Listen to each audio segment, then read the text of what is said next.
Hello friend, मैं Suraj Kumar 19 point में आप सभी को स्वागत करता हूं। दोस्तों, आज हम यहां पे ग्रुप डी का 2018 का जितना भी प्रीवियस ईयर का क्वेश्चन है उसको हम सॉल्व करेंगे, जो आने वाले ग्रुप डी के लिए बहुत ही महत्वपूर्ण होगा।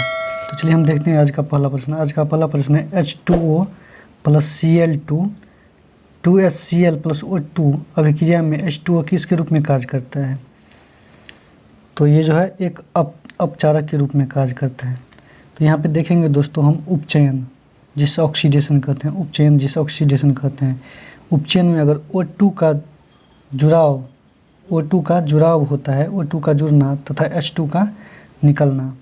जब H2 निकलता है और O2 जुड़ाव होता है, इस स्थिति में हम ऑक्सीडेशन कहते हैं। अगर O2 निकलता है और H2 का जो है जुड़ता है, तो इस स्थिति में रिडक्शन जिसे हम उपचयन कहते हैं। तो चलिए हम देखते हैं। जैसे O2 है, यहाँ पे O2, तो H2O में से जो है दोस्तों, एक मिनट, Cl2 में से 2HCl में से जो है यहाँ पे H निकल गया। तो यहाँ पे H निकल गया और यहाँ पे जो है Cl2 में जो है O2 Cl2 से में O2 जुड़ गया। तो इसी स्थिति में हम इसको उपचयन कहते हैं। तो इसका आंसर जो है एक अपचारक हो जाएगा, ना कि इसमें अपचयन होगा ना उपचयन। तो ना अपचयन होगा ना उपचयन, तो ये एक एजेंट के रूप में कार्य करता है, इसलिए इसे हम उपचारक कहते हैं। अगला प्रश्न है दोस्तों, क्वेश्चन नंबर 52। महासागरों में मौजूद शैवालों की विशाल मात्रा किसका अंतहित स्रोत उत्पन्न करते हैं? तो ये जो है महासागरों में मौजूद विशाल शैवाल जो है ये मीथेन CH4 का जो है, जिसे मार्स गैस भी कहते हैं, उसका जो है अंतहीन स्रोत को उत्पन्न करता है। 53 नंबर क्वेश्चन है दोस्तों। और ये जो मीथेन जो है ये एल्केन ग्रुप के सदस्य हैं। निम्न में से कौन सा जीव पुनर्जन्म और मुकुलन द्वारा प्रजनन कर सकता है? तो ये जो हाइड्रा जो है पुनर्जन्म और मुकुलन द्वारा ये प्रजनन कर सकता है। और ये जो है प्लेनेरिया जो है दोस्तों, ये जो है पुनर्जन्म द्वारा करता है और पुनर्जनन द्वारा करता है, न कि मुकुलन द्वारा। ये जो हाइड्रा जो है ये पुनर्जनन और मुकुलन दोनों द्वारा जो है अपना प्रजनन कर सकता है। अगला पॉइंट है, निम्नलिखित में से कौन सा एक बॉर्डरलाइन तत्व नहीं है? तो ये B स्मिथ है जो ये एक बॉर्डरलाइन तत्व नहीं है। अगला पॉइंट है दोस्तों, बॉर्डरलाइन तत्व नहीं है, ये बॉर्डरलाइन तत्व नहीं है। अगला पॉइंट है 55 नंबर क्वेश्चन। यौन प्रजनन में माता पिता का योगदान होता है। तो यौन प्रजनन में माता पिता का योगदान अपने जीन का आधा हिस्सा पे होता है। जीन का आधा हिस्सा पे माता पिता का प्रजनन का योगदान होता है। अगला क्वेश्चन है दोस्तों, निम्नलिखित में से किस वैज्ञानिक ने दो आवेशित कणों के बीच प्रतिकर्षण के बल को नियंत्रित करने वाला नियम बताया? तो ये जो चार्ल्स कूलॉम जो है वो आकर्षण और प्रतिकर्षण बल को नियंत्रित करने वाला नियम बताया है। दो स्थिति होता है दोस्तों, या एक जैसे एक प्लस और माइनस, प्लस होता है या माइनस होता है। तो इस प्लस को जो है हम प्लस और माइनस इस दोनों को हम प्रतिकर्षण कहते हैं, और प्लस माइनस और माइनस प्लस इसको हम आकर्षण कहते हैं। और क्या बोल रहा है कि दोनों आवेशों के बीच आकर्षण और प्रतिकर्षण बलों को नियंत्रित करने के नियम को क्या कहते हैं? तो उसे हम चार्ल्स कूलॉम कहते हैं। अगला क्वेश्चन है, पुरुष में प्राथमिक यौन का अंग कौन होता है? तो पुरुष में प्राथमिक अंग का यौन ये वृषण टेस्टिज होता है। पुरुष में टेस्टिज, जिसे वृषण भी कहते हैं। और वृषण द्वारा जो है सेक्स हार्मोन जो है उत्पन्न होता है, सेक्स हार्मोन मेल के लिए। ये वृषण जो है ये मेल में पाया जाता है, जिससे सेक्स हार्मोन निकलता है, और सेक्स हार्मोन में जो है वो टेस्टोस्टेरोन हार्मोन निकलता है।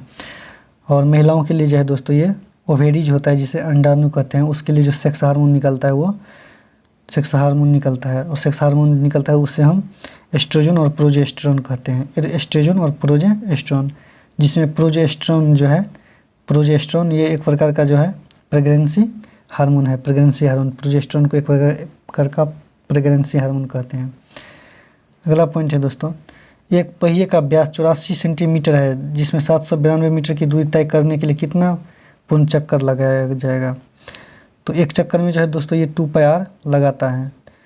तो ये जो है 2 पाई लगाता है एक चक्कर में। तो पाई जो है और डी, पाई का मान जो है 22/7 होता है, और यहाँ जो है 84 सेंटीमीटर व्यास डी जो दिया है, पाई का मान तो 22/7 होता है, और यहाँ पे डी जो है 884 दिया है। तो पाई का मान 22/7 गुना 84 होगा। इस स्थिति में जो है 264 सेंटीमीटर निकल जाएगा, 264 सेंटीमीटर। और 264 सेंटीमीटर को जो है हम मीटर में निकालेंगे तो 2.64 मीटर निकल जाएगा। और उसके बाद में जो है ये चक्कर बोल रहा है जो 792 चक्कर। तो 792 चक्कर में हम 2.64 से डिवाइड कर देंगे, तो इस स्थिति में जो है ये 300 चक्कर निकल जाएगा आंसर इसका। अगला पॉइंट है, विद्युत आवेश की एसआई मात्रा क्या होता है। तो विद्युत आवेश की एसआई मात्रा ये कूलम होता है, और वोल्ट जो होता है दोस्तों ये विद्युत विभव का होता है। वोल्ट विद्युत विभव का एसआई मात्रा का। एम्पियर जो है ये विद्युत धारा का होता है, करंट का होता है। और ओम जो होता है ये रेसिस्टेंट प्रतिरोध का एसआई यूनिट जो है ओम होता है। अगला पॉइंट है, पृथ्वी के चारों ओर एक चक्कर पूरा लगाने में चंद्रमा द्वारा किया गया कार्य निम्नलिखित में से किसके बराबर होता है। तो ये जो है दोस्तों ये जो है गुरुत्वाकर्षण बल गुने चंद्रमा की कक्षा परिधि, ये जो होगा ये एक चक्कर लगाने में चंद्रमा में किया गया कार्य निम्नलिखित में से इसके बराबर होता है। 60। अगला है दोस्तों 60 का जो है क्वेश्चन नंबर 60 है, जो पृथ्वी के चारों ओर एक पूरी चक्कर लगाने में चंद्रमा और द्वारा किया गया कार्य निम्नलिखित में से किसके बराबर होता है। तो ये जो है 0 के बराबर होता है। जैसे दोस्तों हम देखेंगे, जैसे ये पृथ्वी हो गया, पृथ्वी ठीक, सॉरी दोस्तों ये 1 मिनट, ये पृथ्वी हो गया और ये चंद्रमा है, और ये जो है अपने कक्षा में चक्कर काट रहा है। तो केंद्र की ओर जो है ज़्यादा बल लगेगा, इसमें पृथ्वी की ओर ज़्यादा बल लगेगा।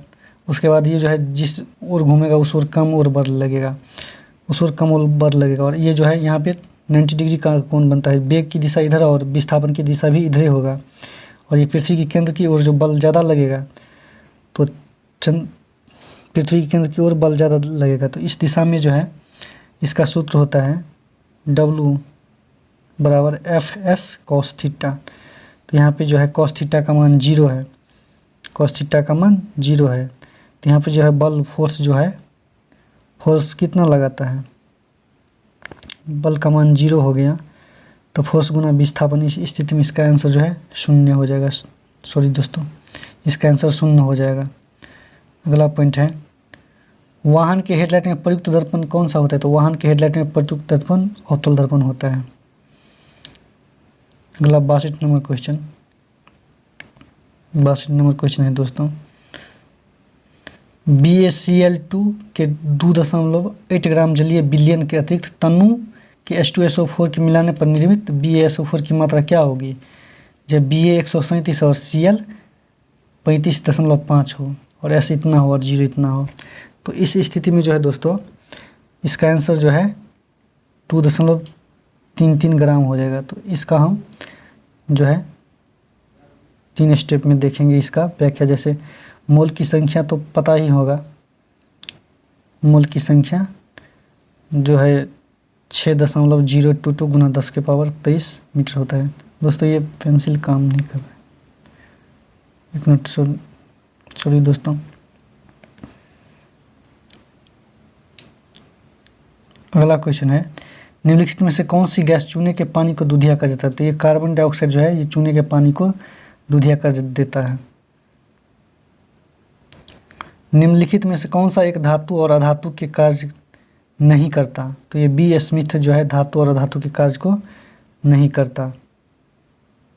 अगला पॉइंट है, निम्नलिखित में से कौन सी एक गैर चमकदार वस्तु है? तो ये चांद जो है ये गैर चमकदार वस्तु है। जुगनू और जगमगाता बल्ब, जलती हुई मोमबत्ती, इनका जो है ये अपना प्रकाश है, बल्कि चांद को जो है अपना प्रकाश नहीं है, ये सूर्य के प्रकाश पर निर्भर करता है। अगला पॉइंट है, तापीय अपघटन के दौरान अमोनियम नाइट्रेट उत्पन्न करता है। तो तापीय अपघटन के दौरान N2O एंड H2O जो है ये नाइट्रेट उत्पन्न करता है। जैसे NH4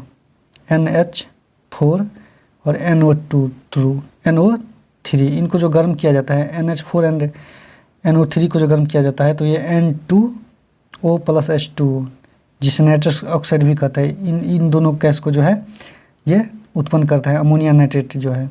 ammonia nitrate NH4 + NO3, इसको जो गर्म किया जाता है तो वो N2 + H2O उत्पन्न करता है, जिसमें N2O जो है हाथ से गैस नाइट्रस ऑक्साइड कहते हैं। इस स्थिति में इसका आंसर ए हो जाएगा। अगला पॉइंट है, अगला क्वेश्चन है दोस्तों, अस्थायी उत्तकों के निर्माण के लिए किस अस्थायी संरचना आकार और क्रियाएं अपनाने की प्रक्रिया को क्या कहते हैं? दोस्तों प्रश्न है, अस्थायी उत्तकों के निर्माण के लिए एक अस्थायी संरचना आकार और क्रिया अपनाने की प्रक्रिया को क्या कहते हैं? तो इसको हम विभेदन कहते हैं। आकार और क्रिया अपनाने की प्रक्रिया को हम विभेदन कहते हैं उत्तकों के निर्माण के लिए। अगला पॉइंट है 68 नंबर क्वेश्चन, मनुष्य के अंतःस्रावी ग्रंथि नहीं है।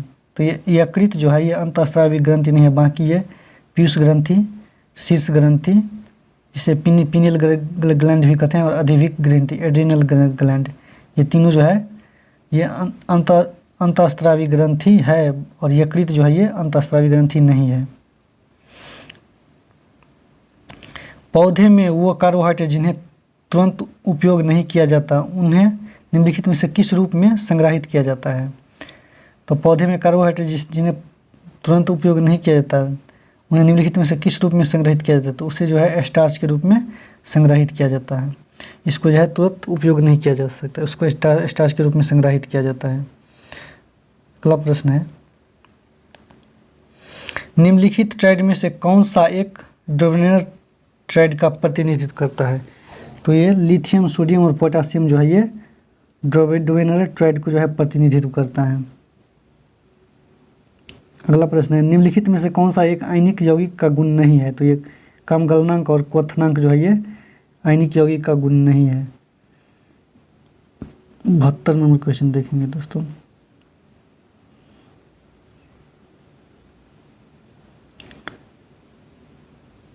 सॉरी दोस्तों 72 नंबर क्वेश्चन, 1 kg वजन के गेंद के स्थिर अवस्था से गिराया जाए जब यह 2 मीटर की दूरी से गिरती है तो गुरुत्वाकर्षण बल द्वारा किया गया कार्य क्या होगा? तो इसका सूत्र होता है दोस्तों 72 नंबर क्वेश्चन का जो एक सूत्र होता है, शून्य बराबर, सॉरी दोस्तों एक मिनट, इसका सूत्र, सॉरी दोस्तों F बराबर, इसका जो सूत्र होता है F बराबर mg होता है, जिसमें जो है mg दिया हुआ है, g का मान 9.1 kg, वजन जो है मास जो है 1 kg दिया था। F बराबर मास जो है 1 kg हो जाएगा, 1 kg गुना 9.8, तो इसको मीटर में तोड़िएगा तो दशमलव, सॉरी दोस्तों ये पेन नहीं चलता पसीना के कारण, इस स्थिति में जिसका आंसर 1.96 जूल हो जाएगा। अगला प्रश्न है, निम्नलिखित में से कौन सा कथन गलत है? तो ठोस पदार्थ की आकार अनिश्चित होती है, ये कथन गलत है। बाकी ये ठोस पदार्थ कठोर होती है, ठोस पदार्थ लगभग असंपिंडीय होती है, ठोस पदार्थ का आयतन निश्चित होता है, ये तीनों ठोस पदार्थ के बारे में सही है, बाकी वो गलत है। एक निम्नलिखित में से किसका परमाणु द्रव्यमान सबसे कम होता है? तो ये हाइड्रोजन का परमाणु द्रव्यमान सबसे कम होता है। हीलियम का जो है 4 mu होता है, और नाइट्रोजन का जो है 14 AMU होता है, और लिथियम का जो है 7 AMU होता है, और हाइड्रोजन का है सबसे कम 1 AMU होता है। अगला प्रश्न है, प्रतिरोधियों की प्रतिरोधकता कितनी होती है? तो प्रतिरोधियों की प्रतिरोधकता 10 के पावर 12 ओम मीटर से 10 के पावर 17 ओम मीटर तक होता है। अगला प्रश्न है दोस्तों, निम्नलिखित में से कौन सा भौतिकवाद उत्प्लावन बल के अस्तित्व बल की व्याख्या किया? उत्प्लावन बल के अस्तित्व बल की व्याख्या किया। तो ये आर्किमिडीज है, ये उत्प्लावन बल को, जैसे कि पानी में कोई चीज़ डुबाया जाता है तो वो पानी के ऊपर रहता है और आधा भाग थोड़ा भाग पानी में जाता है और आधा भाग पानी के ऊपर रहता है। इस स्थिति को जो है आर्किमिडीज ने सिद्धांत का अस्तित्व को आर्किमिडीज ने उत्प्लावन सिद्धांत बल को दिया था। अगला पॉइंट है 77 नंबर क्वेश्चन दोस्तों, 76 डी आर्किमिडीज 77 नंबर क्वेश्चन।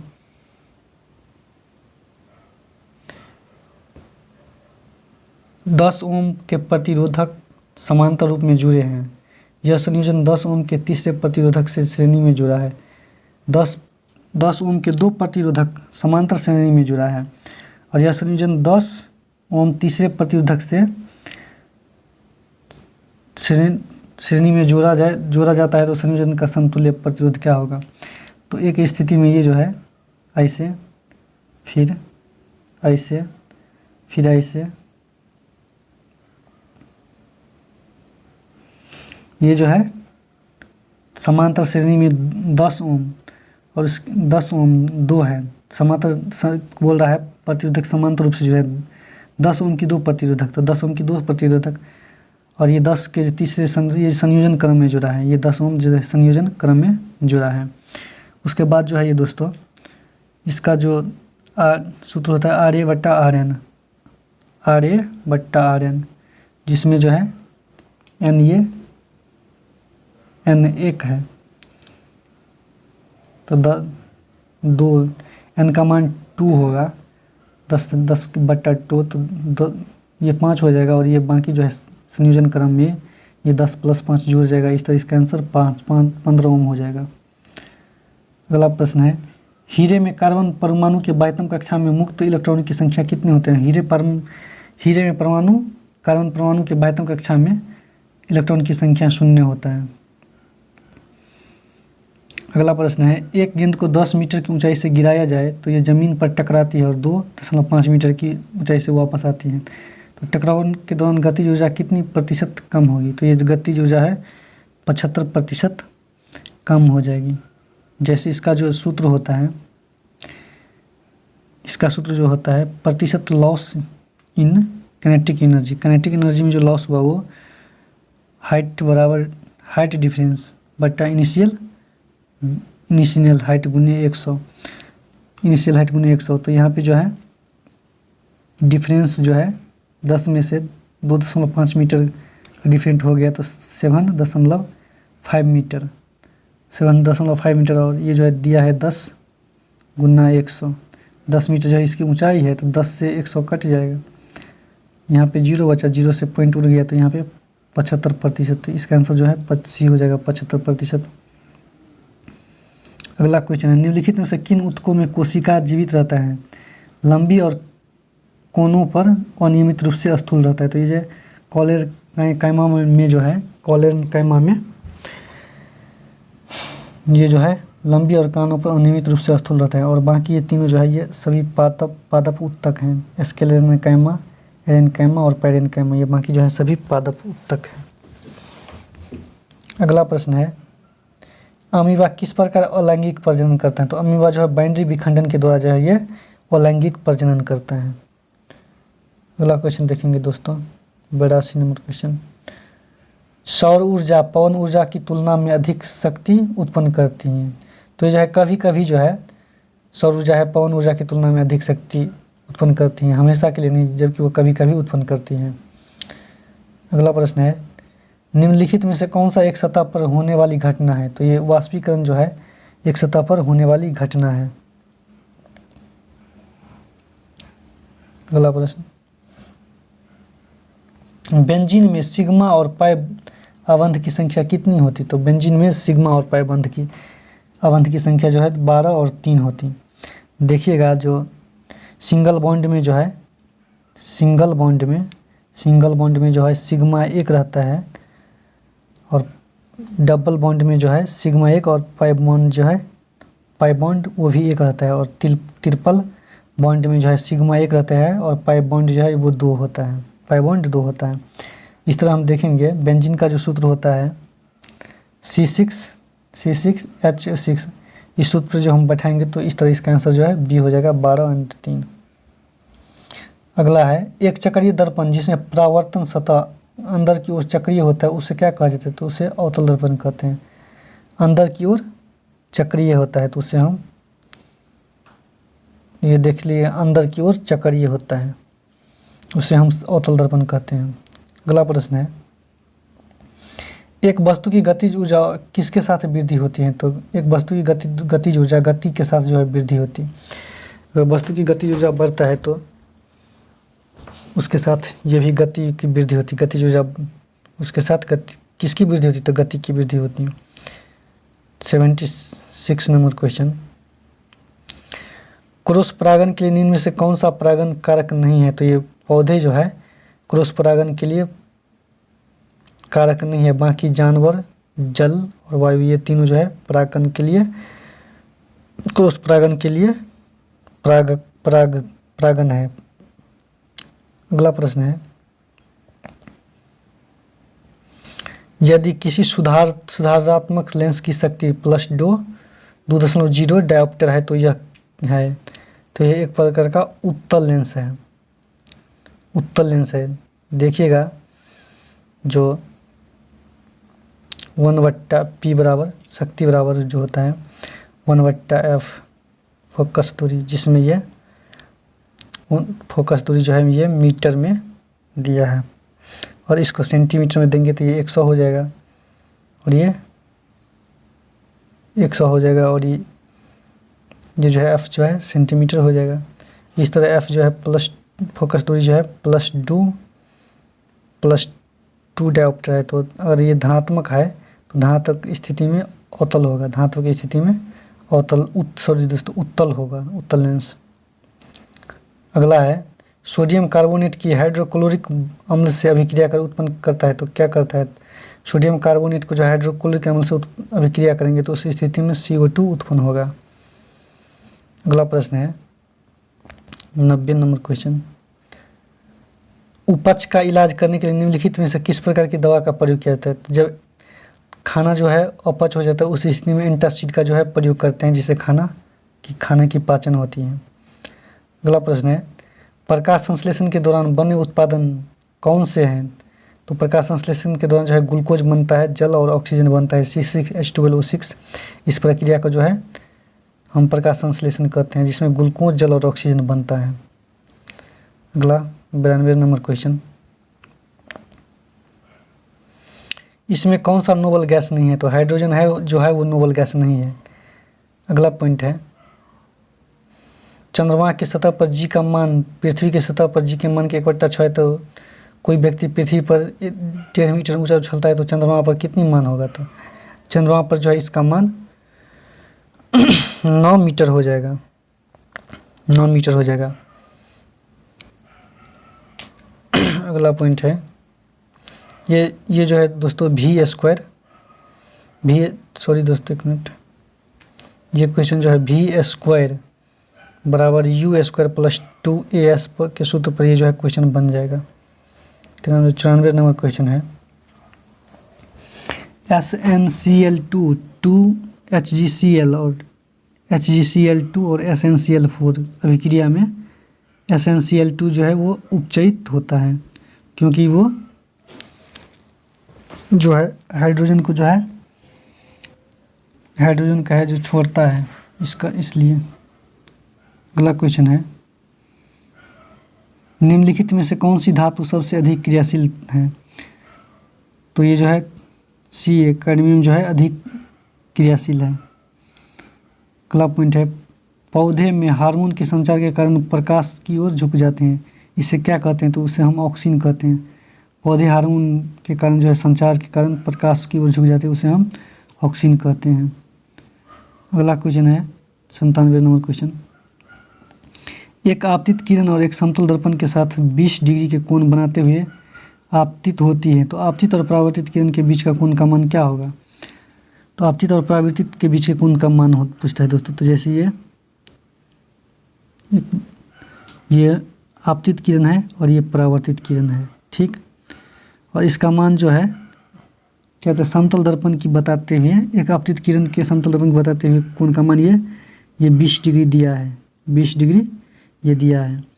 तो अगर यहाँ से हम लंब डाल देंगे तो ये 90 डिग्री हो जाएगा। 90 डिग्री में ये जो है 20 डिग्री दिया हुआ है, तो ये 70 डिग्री हो जाएगा। और पूछ रहा है कि आपतित किरण और परावर्तित किरण के बीच का मान। तो आपतन कोण बराबर परावर्तन कोण होता है, आपतन कोण बराबर परावर्तन कोण होता है। इस स्थिति में आपतन कोण परावर्तन कोण, आपतन कोण बराबर परावर्तन कोण होता है। तो आपतन कोण 70 डिग्री दिया है, तो परावर्तन कोण भी 70 डिग्री हो जाएगा। तो बीच रहा है, पूछ रहा है परावर्तित किरण के बीच, तो दोनों आपतित किरण और परावर्तित किरण के बीच, तो दोनों के बीच की कितना कोण होगा। तो 70 और 70 140, इस तरह इसका आंसर 140 बी हो जाएगा। अगला प्रश्न है, शुष्क लिटमस पत्र पेपर पर शुष्क HCl गैस क्या क्रिया होती है। तो शुष्क लिटमस पत्र पर शुष्क गैस HCl की क्या क्रिया होती है। तो इसमें जो है नीला या लाल लिटमस पेपर अपना रंग नहीं बदलता। HCl जो गैस की जब क्रिया होती है तो उस स्थिति में जो है नीला या लाल लिटमस पेपर अपना रंग नहीं बदलेगा। अगला क्वेश्चन है दोस्तों 99 नंबर क्वेश्चन, निम्नलिखित में से कौन सी धातु सबसे अधिक आघातवर्धनीय होती है। तो सबसे पहले जो होता है ठोस सबसे तन्य होता है, जिसमें जिस धातु को हम पीट कर पतला करके जितना लंबा कर सकते हैं उसे हम आघातवर्धनीय कहते हैं। तो ये सोना होता है। उसके बाद जो है Ag सिल्वर होता है, जिसको हम पीट कर जो है लंबा कर सकते हैं। अगला क्वेश्चन है 100 नंबर क्वेश्चन दोस्तों, निम्नलिखित में से कौन सा सरीसृप वर्ग से नहीं आता है। तो ये जो मेढक जो है ये सरीसृप वर्ग से नहीं आता है। मेढक जो है उभयचर जगत से आता है, और दोस्त उभयचर एम्फीबियन जगत से आता है। और याद रखिएगा दोस्तों, यहाँ पे कुछ पॉइंट देख देते हैं, जैसे हृदय कोष्ठ। तो हृदय कोष्ठ के बारे में याद रखिएगा, मैमल्स जिसे स्तनधारी कहते हैं उसे 4 हृदय कोष्ठ होता है, और पक्षी इसमें भी 4 हृदय कोष्ठ होता है, और रेप्टाइल्स जिसे सरीसृप कहते हैं उसको 3 हृदय कोष्ठ होता है। उसके बाद जो है एम्फीबियन जिसे उभयचर कहते हैं, जिसके अंतर्गत मेढक सब आता है, उसको भी 3 हृदय कोष्ठ होता है। और फिश मछली को जो है ये 2 हृदय कोष्ठ होता है। तो याद रखिएगा 2 3 3 4 4।